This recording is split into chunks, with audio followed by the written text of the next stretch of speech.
Hi. It's a little late tonight, and I haven't done a video since Saturday when I did my Bible study.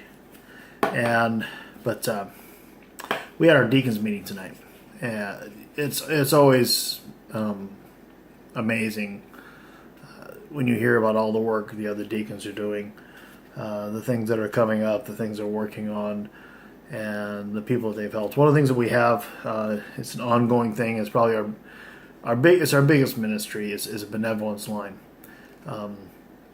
where if you need help, financial help, and you're within a particular radius of our church, you call the helpline, and if it's possible, if we have the funds available, we'll help you. Provided it makes sense. It could be you need rent, or you're going to get evicted. You need electricity. You need a power bill paid. You need a phone bill paid. Whatever it may be. There are limitations. We run on a shoestring budget. There's not much money in there. We run 100% on donations, and so, but we managed to help anywhere from 4 to 10 families a month. And tonight there was a story about a particular person that we helped, and apparently he had a melanoma, and on his shoulder, one shoulder the other, and he picked at it to the point where cancer did what cancer does when it gets in the bloodstream. He had picked at it, got in the bloodstream, okay, and so the prognosis is not good for him. But all he wanted was his phone bill. Help with his phone bill. This guy has big, hard road ahead of him. He has, chemotherapy coming up, all kinds of things. He's going to be all over the place dealing with that. And he wanted his phone. Why? Well, bear in mind, he's 69 years old. He needs to be able to call his mom. Yeah. Obviously, his mom, if he's 69, his mom is not a young woman. And it's a very touching story because after he got the help, and they gave him a gas card for $25 for him to be able to get back and forth to his appointments a little bit easier. And he sent a card that was very touching. This is not something we normally get. We don't normally get cards thanking us for what we do. It's a rare thing, so we really appreciate it when it happens. So there's not a lot of points in this story except for the fact that this is something we do as deacons. This is one of the things that Jesus told us to do is helping people like this, and it's a very important aspect of being for us as being deacons. And along with the blood drives and the and the donations for the food and this and that and the other, but this is probably one of the biggest things we do on a month-to-month basis.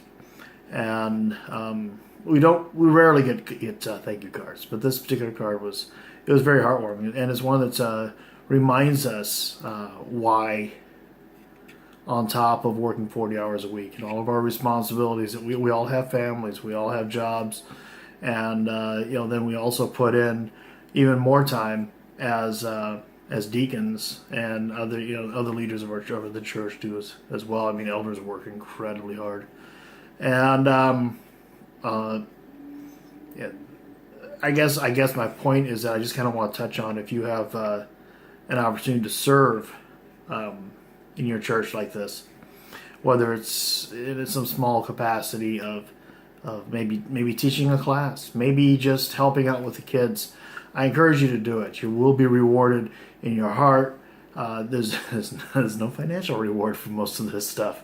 I suppose if you're a pastor, you have some financial reward, but most pastors don't make much money. So it's just kind of my thinking is,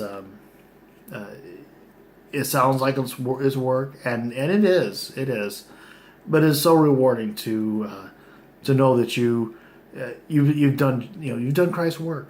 You've reached out to the people who need help, and you have provided in some way for them through the love of Jesus to help them in their lives.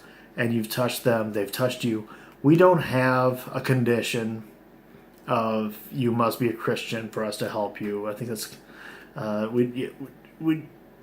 we don't even ask what your faith is typically.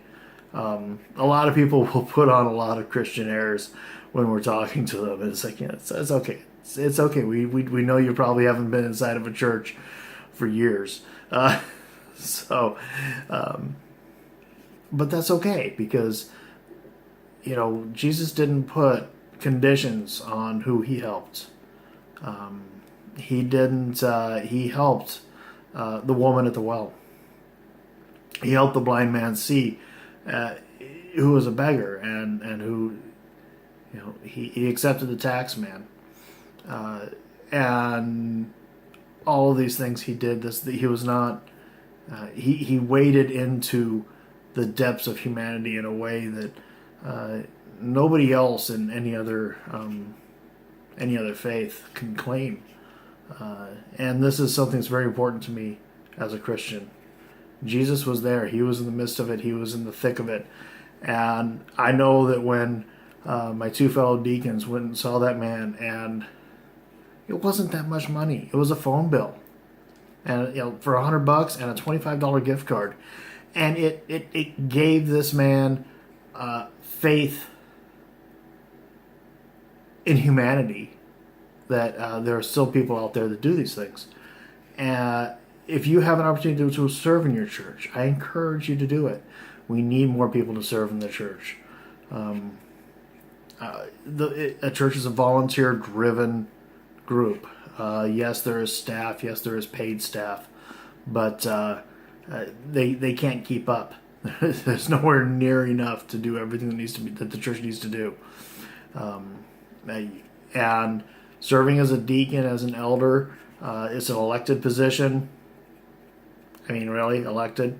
Everybody, all in favor, say aye. Aye. All against? Crickets. So, it's not that hard to become a deacon. You just a willingness to say yes when you're asked. If you're not willing to go that far into it, I did greeting. I greeted at my church for years, still do, and that's one of the easiest ways to serve. You're just there. You shake hands, you smile, you look for the confused looks of a person that's never been there before, and you ask to help them out, and that's about it. The kids go over here, and you're there's the elevator over there to get to the chapel. Welcome. My name is. So that's a pretty easy way to do it.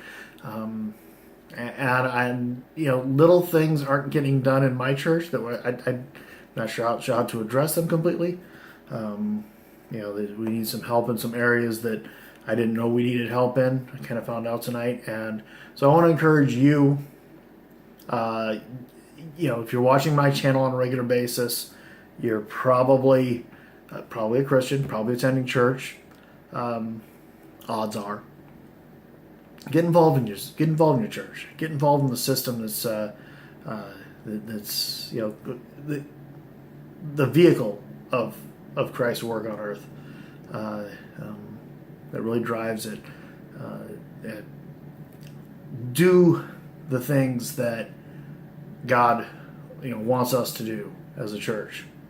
So anyway, I'm rambling. I'm repeating myself, but I just kind of wanted to get that out there. God bless you.